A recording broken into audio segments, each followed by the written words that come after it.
In Pokemon games, the worst thing that can ever happen to you, that any player absolutely dread, is running into optional trainers. But also that out of the blue, battle-crushing critical hit that throws all of your plans out of the window. In this challenge, all the enemies will always critical hit me. So not only do they do double damage, but they ignore any defense boosts my Pokemon have, and any stat drop to their attacks and special attacks.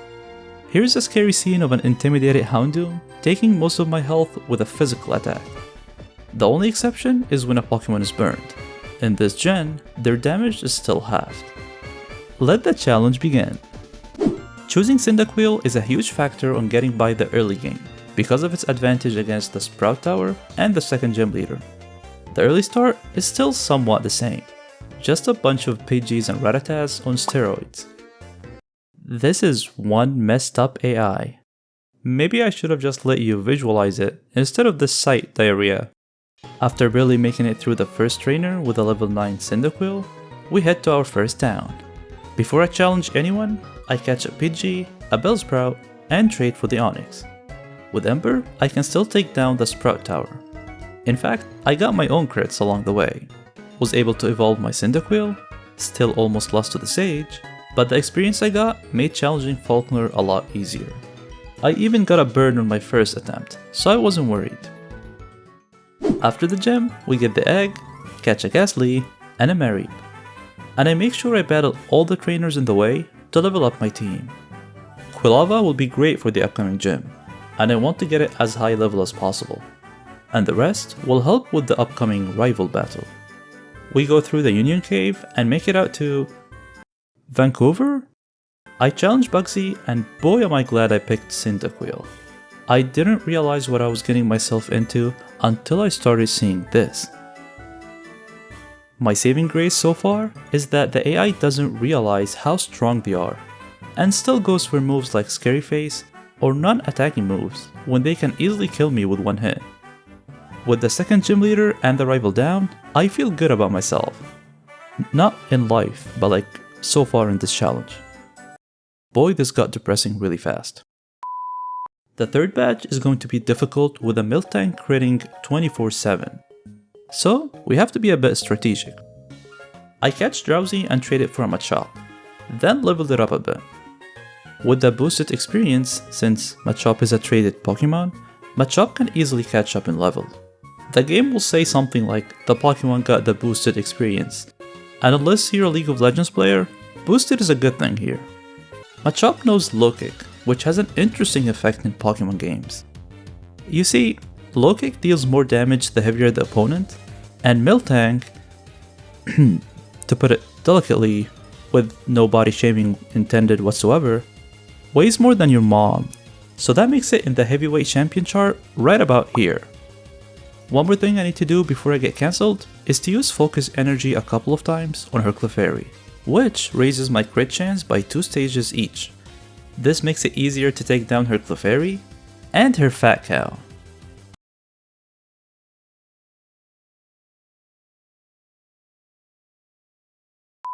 I love it when a plan comes together, because mine did not, and I ended up hoping Miltank goes for rollout while I use Revenge instead, which is a 120 power move if the enemy attacks you. It's also important to note that my Machop is a female to avoid all the attract shenanigans. With the Fat Cow down, we receive the third badge. As a celebration, we head to the mart to take all the crab that mom bought us. I'm decently overleveled, so the next part gets easier. The rival's Croconaw is still a threat, but I was able to take it down. Morty's gym was alright. I had to take a few critical hits from his Gengar, and some really mean looks, but that was about it. After the fourth badge, I start by catching the best HM friend one can ask for, Krabby, because it can learn Cut, Surf, Strength, and Rock Smash.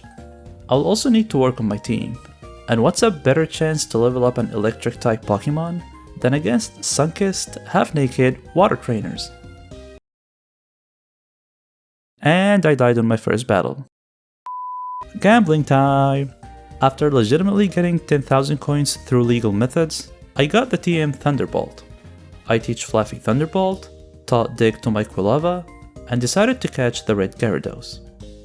While I'm at the Lake of Rage, I got the item Choice Specs and gave it to my Flaffy for the next section.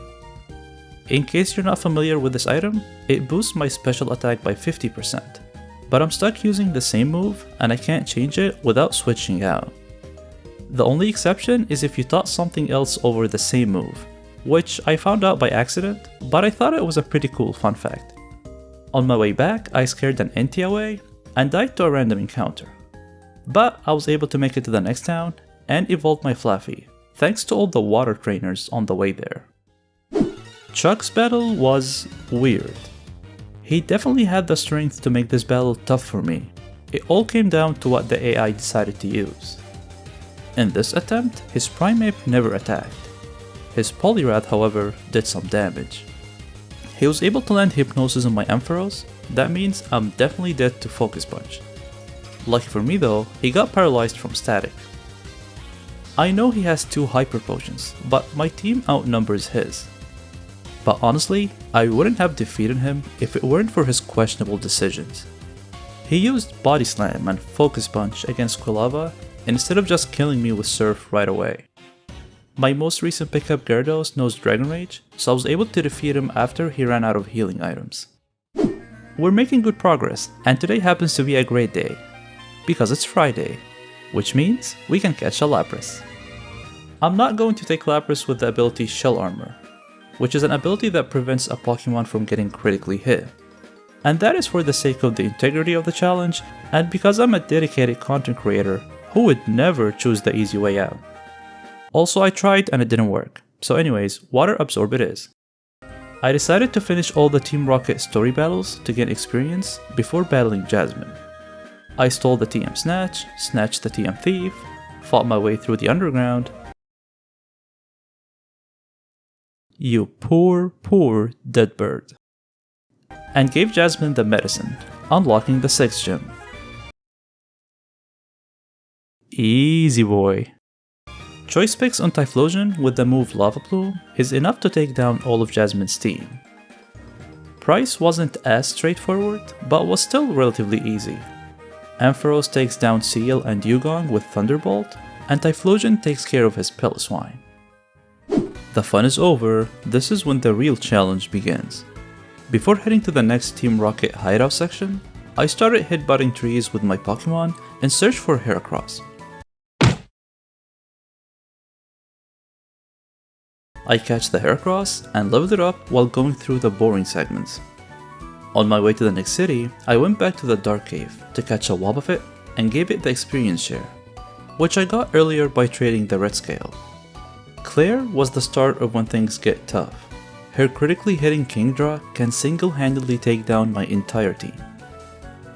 I actually did not know how to handle her Kingdra, and I tried teaching Lapras Avalanche, which acts like revenge, in case it lives a hit from full HP from her Kingdra. But that would mean I had to use someone else to deal with her first Dragonair. And just as I was thinking and trying out solutions, Claire provided me with an answer. She decided to use Smokescreen on the one Pokemon she can't afford to use it on. Wobbuffet. Level 31 and he's already saving the day. After using Destiny Bond, her main threat goes down. Lapras was then able to take down her last Dragonair with Ice Beam. I lost an embarrassing amount of time to the Kimono Girls, but I'm a glass half full kinda guy, so I'll take all the free XP from losing happily. I'm adding a few rules for the next section. I can't have Pokemon higher than level 50 going into the Elite Four, and I can't use any legendaries. But I also realized I just don't stand a chance against the Elite Four with this team. Time to work on that. I caught a Kangaskhan from the Safari Zone, got an EV from Belle's house, begged this lady to call like I do in all of my blind dates until I received the Thunderstone. Then some illegal gambling once again. Hey, these are choices. I can stop if I want to. Bought Thunderbolt again and Substitute. Then went to the Goldenrod Market and bought Hyper Beam, Focus Blast, Thunder, Blizzard, and Fire Blast. Yeah, I wasn't kidding when I said the challenge won't be easy. This is also when my mom's random purchases come in handy. While I'm not allowed to use items, I can use held items and berries. and some of the berries that Mom buys in-game are rare to find, most of which I can't even pronounce, and they can decrease super effective moves, which is especially helpful with my Wobbuffet. This is the current final team. Going into the Elite Four, I'm trying to one-shot as many Pokemon as I can, otherwise this happens. I don't have free battle switch enabled, and Jolteon is very important against Will, so I make sure to keep it safe. In this attempt, I gave the choice picks to Jolteon, allowing it to one-shot the Zatus, Jinx, and Slowbro. When he brings out his Executor, I switch in Wobbuffet that can easily tank his Psychic. If he goes for Hypnosis, Wobbuffet will die, and I will use Typhlosion instead.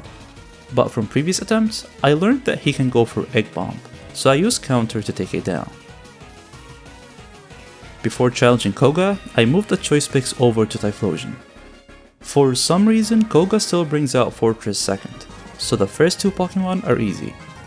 In this attempt, I got a crit versus Muck, which definitely helped, and didn't miss against Crobat twice. I was also able to survive its attacks, which is great, because with its increased evasion due to Double Team, the battle gets out of hand and forces me to reset. This only leaves Venomoth, which can't take a super effective Flamethrower. Next is Bruno. His Hitmonlee is fast and can one-shot my entire team. I'm starting this one with Heracross, because it knows Earthquake, so I can still attack Hitmontop when it goes for Dig. After taking it down, he brings out Hitmonlee. I have to sacrifice my Heracross and bring out the one Pokemon who saves me when my back is against the wall. Wobbuffet takes down his Hitmonlee. It usually lives an attack from Onix as well, but I got burned this time. This forces me to change things a bit and bring out Lapras to take down his Onix. I didn't like that I now have to sacrifice my Lapras, because I can't bring in someone to take a free hit from Hitmonchan, which he brings out next. I deal as much damage with Lapras, who's able to live a crit Thunder Punch, and finished it off with Jolteon. Now comes his final threat, Machamp. I know I'm not killing him with Jolteon, and he has a Citrus Berry on, which actually saves me because it takes it out of healing range. I'm going to bring out Kangaskhan next to use Fake Out, lowering it just enough to prevent Bruno from healing, but low enough for me to kill it the next turn with Return. This battle was tougher than it looked, and I'm glad I was able to take Bruno down. Karen's Houndoom and Gengar are really strong with critical attacks. Not that the rest of her team can't take me down, but those are the two I'm watching out for. I'm also starting this one with Heracross. This takes care of Umbreon. Then I'm going to sacrifice it to her Murkrow to get a safe switch to my Jolteon. Thunderbolt takes down her Murkrow, and Houndoom goes for a Nasty Plot, which is the best thing I can ask for, because it never gets a chance to attack. Another scary Pokemon next, which is Gengar. This can go many ways, but it missed Focus Blast, so once again I was able to take down a threat without having to take any hits. Her last Pokemon is Vileplume. I just deal as much damage with Jolteon as I can, before bringing out Typhlosion to win the battle. All Elite Four members are down, but the champion is a problem. Lance has 3 Dragonites, and one of them can do this. I want you to think of my team going into Lance's battle as 5 Sacrificial Lambs and a Jolteon, but Jolteon can't really do much against his Dragonites, so that was terrible planning on my part. Even if I make it past the first Dragonite, the other ones are still a problem. I kept dying over and over and over to his dragons. I simply cannot defeat Lance this way. So, time to get creative. I start by catching a Jinx and a Drowsy, leveled up the Drowsy until it learned Nasty Plot, and threw both of them to the daycare. While they do their thing, I did some more gambling to get the TM Ice Beam and Substitute. Got the egg, which will be Smoochum that knows the move Nasty Plot and Psychic. I wish I could keep Psychic, but for now, there is no room for it. I will replace it with Lovely Kiss from the move Relearner, and teach it the 2 new moves Ice Beam and Substitute. Then went ahead to level it up. I made sure to prioritize Magikarps to maximize my speed EVs. Once Jinx is evolved and ready, I give it the Never Melt Ice Hilt item, replaced my Lapras, made my way through the Elite Four once again, and it's payback time. Lance will always start with Gyarados, which I outspeed, and I only continue with the battle if I land Lovely Kiss. That's the start of my setup. I needed to sleep for a couple of turns so that I can use Substitute, and at least 2 nasty plots depending on how this goes. If Gyarados wakes up early, it breaks my Substitute, and I'll try to put it to sleep again. Which is what happens in this attempt. Twice, actually. This almost dead Lady Gaga is my only hope to defeat Lance. I only go for 2 nasty plots because I needed to keep my Substitute. And his next Pokemon is the reason I decided to keep it, because no matter what I do, I'll probably never outspeed his Aerodactyl.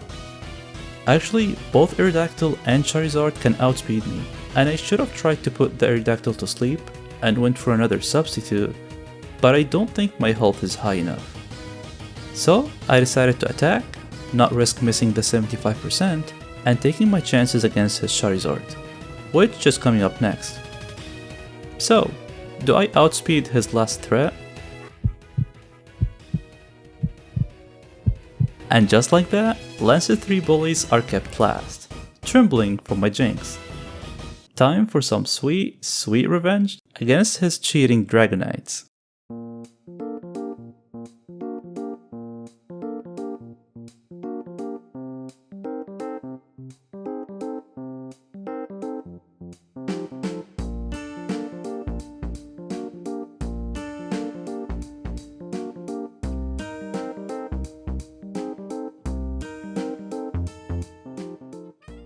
Right after defeating the Elite Four, we come across another legendary that we managed to scare away with our good looks. But enough of that, it's time to face our final challenge. The man himself, Red. If you thought Lance's battle was bad, wait till you see this one. Just as Jinx was strong against Lance, it's a huge threat to Red as well. My Jinx now knows Blizzard, and I can use the Hail to my advantage since it makes it 100% accurate. Plus, I don't get hit by Hail. But I'm not starting this battle with Jinx, I'm starting it with Wobbuffet. I give Wobbuffet Quick Claw and keep resetting until it procs, so that I can use Destiny Bond. After a few hours, my HP drop animation eventually ends, allowing us to proceed with the battle. Next is his Snorlax, and this sleepy, bulky Pokemon is my only chance to try and set up with Jinx. I start by putting it to sleep, using Lovely Kiss. If I miss, that's a reset. Then use Substitute because I will need it later. If Snorlax wakes up, again, reset. In this attempt, I was able to get 1, 2, 3 nasty plots, which is huge. With my Jinx fully set up, and Never Melt Ice increasing my Blizzard damage even more, the battle should be over, right? Wrong. Not even close. I need to put Snorlax to sleep again, and if that fails, you guessed it, reset. One more Substitute, and only then the battle begins. You can see how low my damage is because even after 3 nasty plots, I got lucky with the Hail just to take down the Snorlax. Charizard is next, and it can't survive a Blizzard. I think that was Red just feeling bad for me and giving me a free kill. Blastoise is next. I don't kill it in one hit, so the plan going into this one is to keep getting it to red health and waste Red's full restores. But I got greedy, and I decided to try to put it to sleep to get another Substitute. My plan pays off, and I land Lovely Kiss. 2 more full restores later, and I was able to time my Blizzard to take down the Blastoise with the Hail damage. At this point, I'm starting to feel better. I never reached this far with Jinx, but I do have a problem. I ran out of Blizzards, my only attacking move. So I tried to go for Lovely Kiss after Lapras took down my Substitute, and I was able to put it to sleep. Lovely. Then I safely switched in my Jolteon to take his Lapras down. I guess it was a kiss goodbye. Only his Venusaur remaining, and since my Jolteon has Choice Picks on, I kept using Thunder to deal as much damage as I can, which is not very much. But hey, at least I got it paralyzed. Funny thing is, if his Venusaur was allowed to attack, he could probably still take down most of my team. But luckily, I have Typhlosion. I still can't take it in one hit. Man, my team is underleveled. But his Venusaur got fully paralyzed, so I was able to take it down on the next turn. This challenge was a lot of fun, even if it felt completely unfair at times. I honestly would have been okay not beating Red, so finally taking him down in the end felt incredibly satisfying. I hope you enjoyed this challenge as much as I did. Feel free to subscribe if you enjoyed the video, and see you all next time.